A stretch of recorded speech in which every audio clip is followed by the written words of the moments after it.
In the sun-scorched plains of Tseikuru in Kitui County, a child was born on Christmas Eve, 1953, a child destined for an extraordinary journey through Kenya's legal, political, and diplomatic arena. That child was Stephen Kalonzo Musyoka, a man who would rise to become a lawyer, diplomat, vice president, and an enduring champion of his people. From the very beginning, his story was one of quiet determination and deep purpose, unfolding not with drama but with duty. Born to Peter Musyoka Mairu and Sarah Malia Musyoka, Kalonzo was raised in a family that embodied both resilience and quiet dignity. His father, Peter Musyoka Mairu, a self-taught, streetwise mathematician, began his working life as a casual laborer at Mombasa's Kilindini port before building a successful transport enterprise. He pioneered the Ngalange bus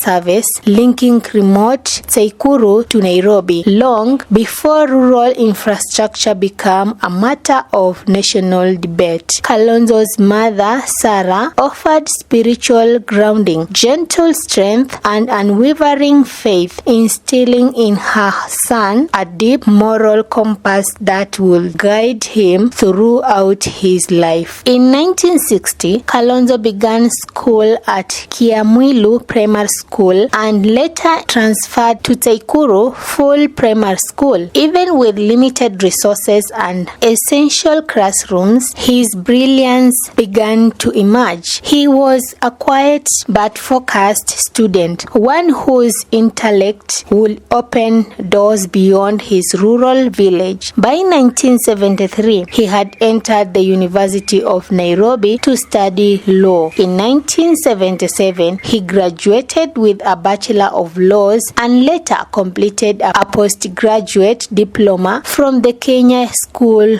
of Law. He furthered his education with business management studies in Cyprus, blending legal training with practical governance skills. This academic foundation didn't just prepare him for the courtroom, it prepared him to lead. Kalonzo's professional career began at the Customs Department of the Port of Mombasa, but it wasn't long before he entered the legal elite. At Kaplan and Stratton Advocates, he honed his legal sharpness under some of Kenya's most distinguished lawyers. Later, while working for the Comcraft Group, he managed complex international contracts, navigating the intersection of law, business, and governance. Though successful in the private sector, he knew his true calling lay beyond boardrooms in public life. Behind the seasoned statesman was a devoted partner, Pauline Musyoka. More than just a wife, she was his confidant and unwavering supporter. Together, they raised 4 children committed to service, including Kenneth Musyoka Kalonzo, who followed in his father's footsteps to become a lawyer and later a member of the East African Legislative Assembly, Kevin Muasia Musyoka, Damarie Saada Musyoka, and Klein Musyoka. Through the Kalonzo Musyoka Foundation, their shared commitment to Kenya became tangible, mentoring young leaders, providing education and healthcare support, and advocating for peace. For Kalonzo, leadership was never only about policy, it was also deeply personal. His first taste of political reality came in 1983 when he ran for parliament and lost, but he returned in 1985, this time winning the Kitui North seat in a by-election. Once inside parliament, he quickly made his mark. Under President Daniel Arap Moi, Kalonzo served in several high-profile roles, including Assistant Minister for Works and Minister in key departments such as Foreign Affairs, iongozwa na kiongozi shupavu katika kontinenti la Afrika nzima, na ndipo basi rais na KANU na serikali ikajitolea na wakauliza hata wapinzani na kila mmoja aungane na sisi sasa kuhakikisha kwamba tunatafutia vijana wetu nafasi za kazi.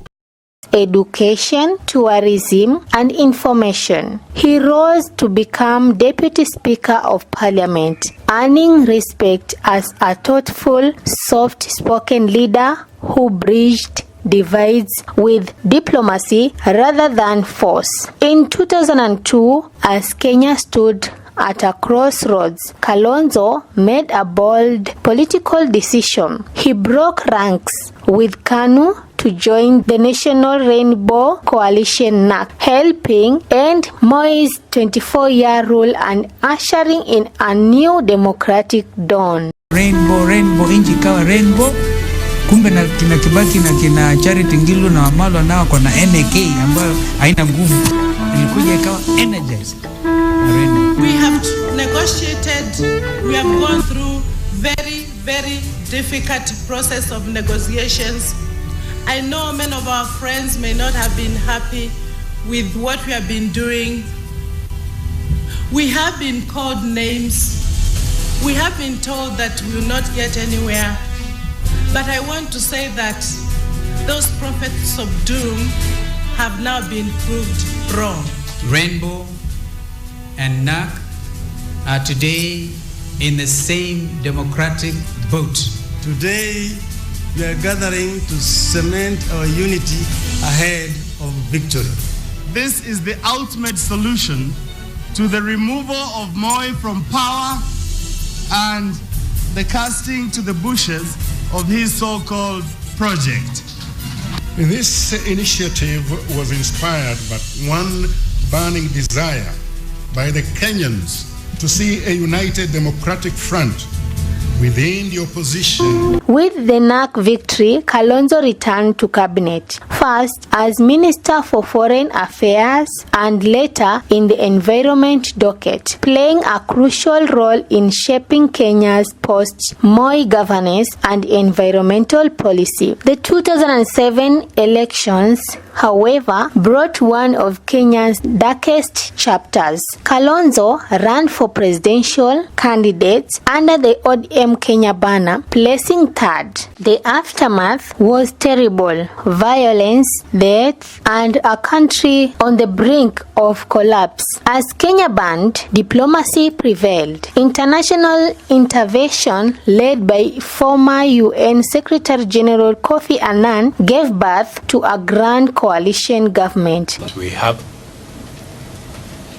demanded that the parties avoid provocative statements outside the negotiating room, that they should not discuss sensitive issues on the table in their outside contacts.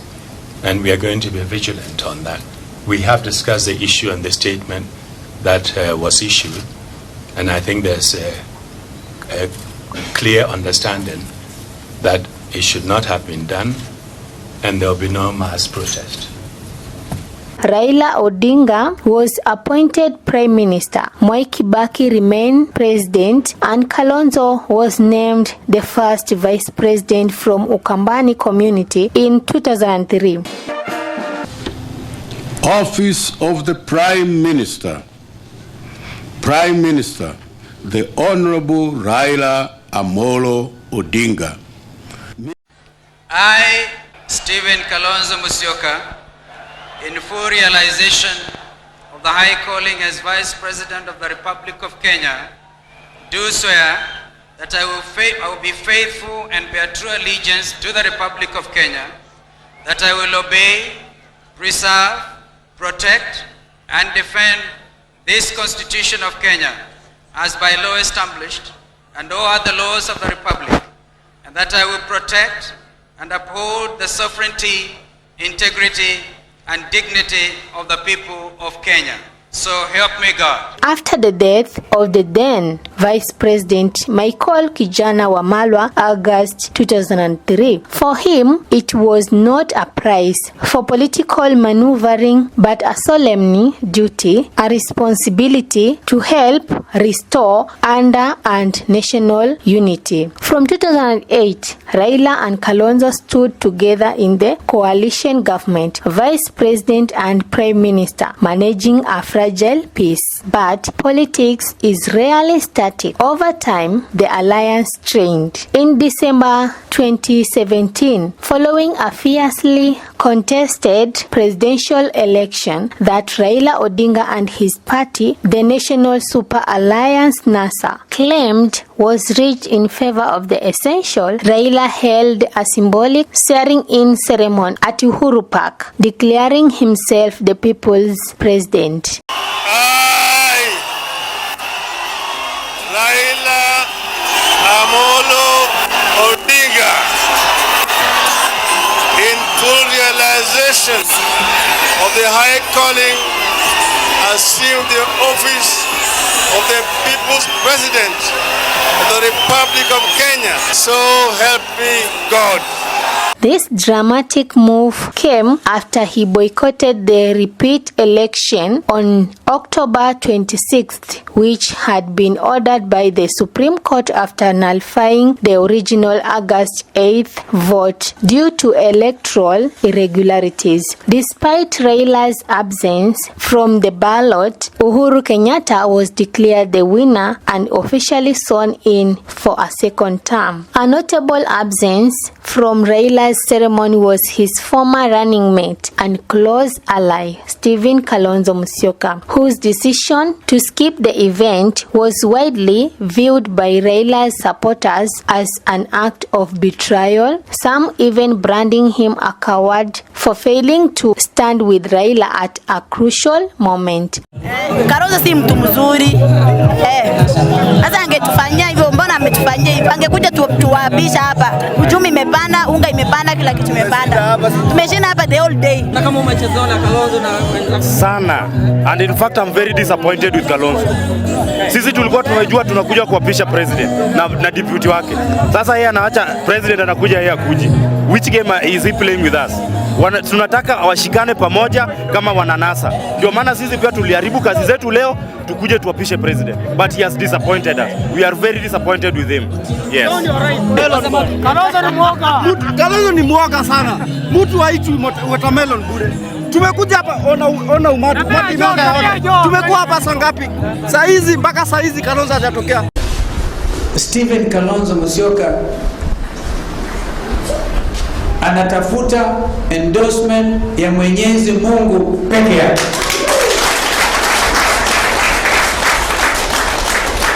I did what I did to make this country better. It did not happen.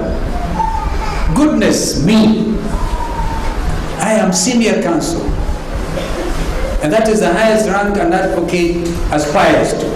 How would I have participated in a mock, illegal, unconstitutional oath?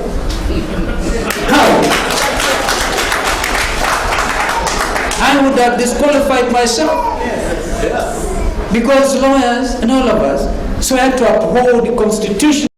Kalonzo's absence not only signaled a growing rift between the two, but was also seen as a quiet endorsement of Kenyatta's presidency. By the end of 2017, Kalonzo had distanced himself from the NASA coalition to chart an independent political cause. Since then, both Raila and Kalonzo have remained key players in Kenya's political landscape, still influential but politically unaligned, each commanding their own space on opposite ends of the national stage. While Raila became known for his mass mobilization and public protest, from the Sabasaba rallies to post-election demonstrations, Kalonzo carved a quieter role. He supported reform but preferred negotiation tables over public squares. He was more likely to be found in dialogue section than in streets protests, a coalition builder rather than a firebrand. land. His strength lay in bridging divides, not deepening them. Though he left office in 2013, Kalonzo remained deeply engaged in both national and international affairs. As leader of the Wiper Democratic Movement, his influential continued to coalition politics. Umekuja Don nyumbani wakati wa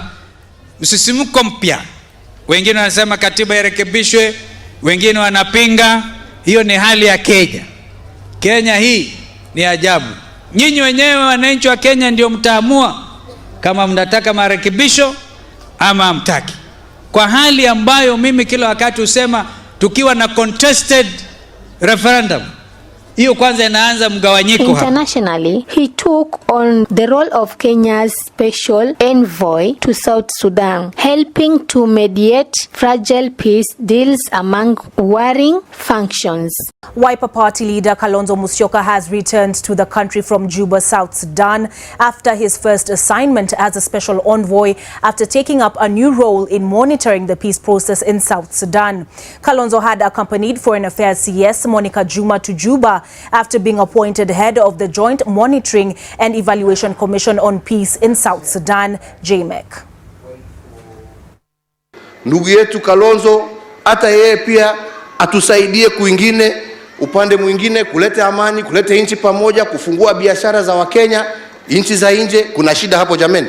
Just a few days after President Uhuru Kenyatta hinted at giving Wiper leader Kalonzo Musyoka a job as part of the Building Bridges initiative to achieve inclusivity, the former vice president has been appointed to head the Joint Monitoring and Evaluation Commission on Peace in South Sudan.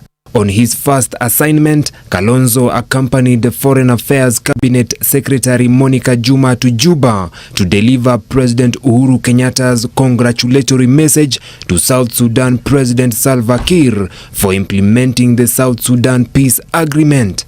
President Kiir entered into a deal with rebel leader Riek Machar to end years of bloody conflict. During his father's burial, Kalonzo had openly talked about his intention to work with President Kenyatta. Na mtu asiniulize maswali. Ukiniuliza utaniona, utajua mimi ni mang'aa kama baba yangu. In recognition of his long service to justice, governance and public life, he was named Senior Counsel in 2020, one of the highest legal honors in Kenya. Like many in public life, Kalonzo faced his share of controversy. He was accused of land irregularities in Yatta and subjected to scrutiny over his foundation's finances. To the Directorate of Criminal Investigations to clear his name over claims that he illegally acquired his 200-acre land in Yatta. The former vice president was accompanied by his lawyers Senator James Orengo and Senator Mutula Kilonzo Jr. in their meeting with the DCI that lasted for about 1 hour. Kalonzo had in January presented himself before the detectives to set the record straight over his acquisition and ownership of the Yatta land. We are back here today and we have received a report by the Director of Criminal Investigations on that complaint. We are glad to say so, that we have received that report. Later on this afternoon, precisely at 3 o'clock, you are going to be addressed on this matter comprehensively. But right now, all we need to say is that our complaint has been looked into, and now we have a report from the Director of Criminal Investigations. The non-governmental organization Coordination Board has suspended the operations of the Kalonzo Musyoka Foundation with immediate effect over unaccounted 146 million donor funds. In the later dated May 2nd, the board's executive director Fazul Mohammed dissolved the entire board of directors of a foundation and ordered the fund accounts frozen. The letter reads, in part, the Central Bank of Kenya is advised to preserve all all funds held at I&M Bank and or in any other bank in Kenya under the name Kalonzo Musyoka Foundation until further communication from this office. Mohammed claims the foundation has been submitting false returns to the NGO board. Kalonzo, who is the running mate under the National Super Alliance, is the trustee and patron of the foundation, while his wife, Pauline,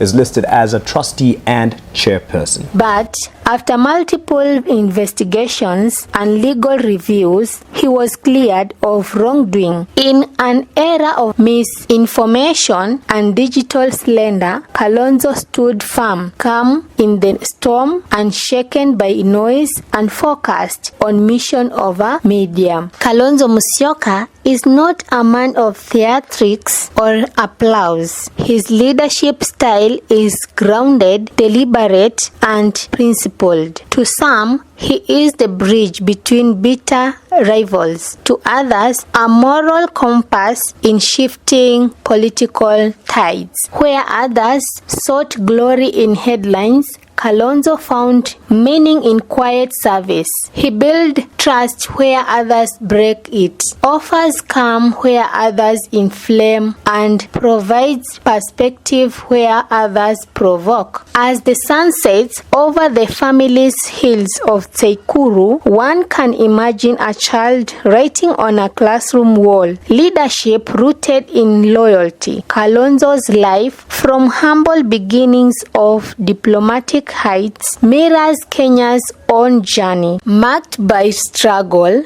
resilience, reinvention, and hope. His legacy will not be remembered for titles alone, but for the steady pursuit of peace, justice, and nationalhood. It is above all a legacy of law, leadership, and loyalty.